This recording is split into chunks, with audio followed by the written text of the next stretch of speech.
प्यारे बच्चों, सुप्रभात। आज हम शुरू करेंगे पाठ नंबर 3, अहिंसा। अहिंसा सत्यम क्रोधस्त्यागः शांतिर्पैशुनम दया भूतेषु लोलुप्तवम मार्दवम हरिर्चापलम। ये गीता के अध्याय 16 श्लोक नंबर 2 है। अपैशुनम होता है छिद्रान्वेषण या निंदा करने में अरुचि। भूतेषु होता है सभी जीवों के प्रति। एलोलुप्तवम होता है लोभ से मुक्ति, आसक्ति न होना, लगाव न होना। मार्दवम होता है भद्रता। ह्रीम होता है लज्जा।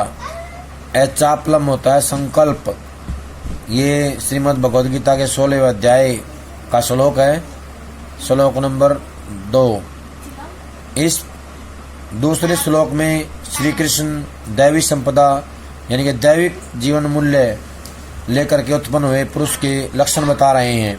वो कहते हैं, मन, वाणी और शरीर द्वारा किसी प्रकार भी किसी को कष्ट न देना, यथार्थ और प्रिय भाषण, अपना अपकार करने वाले पर भी क्रोध का न होना, कर्मों में कर्तापन के अभिमान का त्याग, अंतःकरण की उपरति अर्थात चित्त की चंचलता का अभाव, किसी की भी निंदा आदि न करना, सब भूत प्राणियों में हेतु रहित दया, इंद्रियों का विषयों के साथ संयोग होने पर भी उनमें आसक्ति का न होना, कोमलता, लोक और शास्त्र से विरुद्ध आचरण में लज्जा और व्यर्थ चेष्टाओं का अभाव, ये सब भी देवी संपदा को लेकर उत्पन्न हुए पुरुषों के लक्षण हैं। यानी कि दैवीय गुणों से युक्त पुरुषों के लक्षण बताए गए हैं।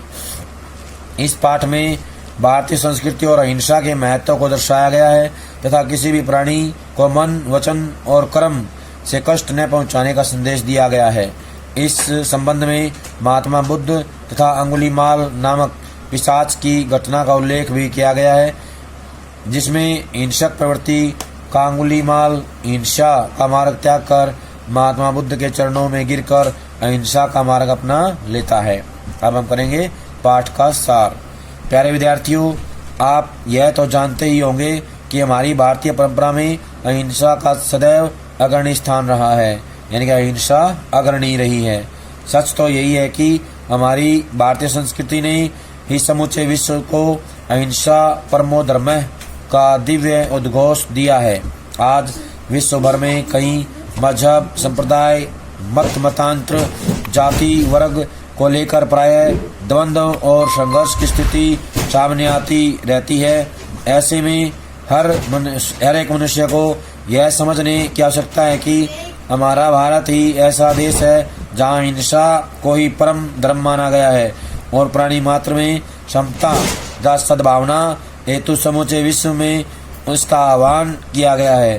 प्यारे बच्चों, आइए सबसे पहले हम अहिंसा के स्वरूप को समझने का प्रयास करते हैं। किसी जीव या प्राणी का वध करना ही मात्र हिंसा नहीं है, वस्तुतः अपने अहम आवेश की तुष्टि, अपने सुख तथा स्वार्थ के लिए किसी को किसी भी प्रकार का कष्ट देना, यह सब हिंसा का ही रूप है। अर्थात मन, वचन, कर्म से भी किसी को कष्ट न पहुंचाना ही अहिंसा है। अपनी जिह्वा अथवा सुख, स्वाद, लोलुपता, पौष्टिकता को सामने रखकर प्राणियों को मारना, काटना, जीव हत्या करना, ये सब सीधी हिंसा ही तो है। इसमें भी यह सोचकर सजग रहना आवश्यक है कि हमें कोई छोटा सा घाव हो तो हमें कितनी ज्यादा पीड़ा होती है। इसी प्रकार जब किसी निरीह जीव पर छुरी चलती होगी तो उसे कितना कष्ट, कितनी पीड़ा होगी, इसका अनुमान सहज ही लगाया जा सकता है। ऐसे ही केवल जब स्वार्थ पूर्ति हेतु मानव को मारने, काटने से नहीं हिचकिचाता, यह विचार उस समय किसी के विचार या व्यवहार में सामने आ जाए तो विनाश होने से बच जाए। प्रिय वत्स, हम अभी से अहिंसा को अपना वास्तविक आभूषण बनाकर अपने राष्ट्र और मानवता का गौरव बन सकते हैं और उनका गौरव बढ़ा सकते हैं। अतः हमें अहिंसा के मार्ग पर चलना चाहिए। प्यारे वत्स, आपने महात्मा बुद्ध का नाम तो सुना ही होगा। एक बार महात्मा बुद्ध को पता चला कि अंगुलीमाल नाम का पिशाच लोगों की अंगुलियां काटकर उनसे बनी हुई माला अपने गले में पहनकर घूमता है। इस प्रकार लोगों की अंगुलियां काटते काटते उसकी माला में 999 उंगलियां हो गई। उसे 1000 उंगलियों का लक्ष्य आज ही पूरा करना था, लेकिन संध्या तक उसे कोई व्यक्ति नहीं मिला। इसलिए उस पिशाच ने अपनी माँ से कह दिया कि रात्रि से पूर्व कोई व्यक्ति मिल गया तो ठीक है, वरना तेरी ही एक उंगली काटकर अपनी माला में डालूंगा और अपना वचन पूरा करूंगा। यह सुनकर माँ डर कर भाग निकली। संयोग से उसे मार्ग में ही महात्मा बुद्ध मिल गए। महात्मा बुद्ध ने उस बूढ़ी माँ से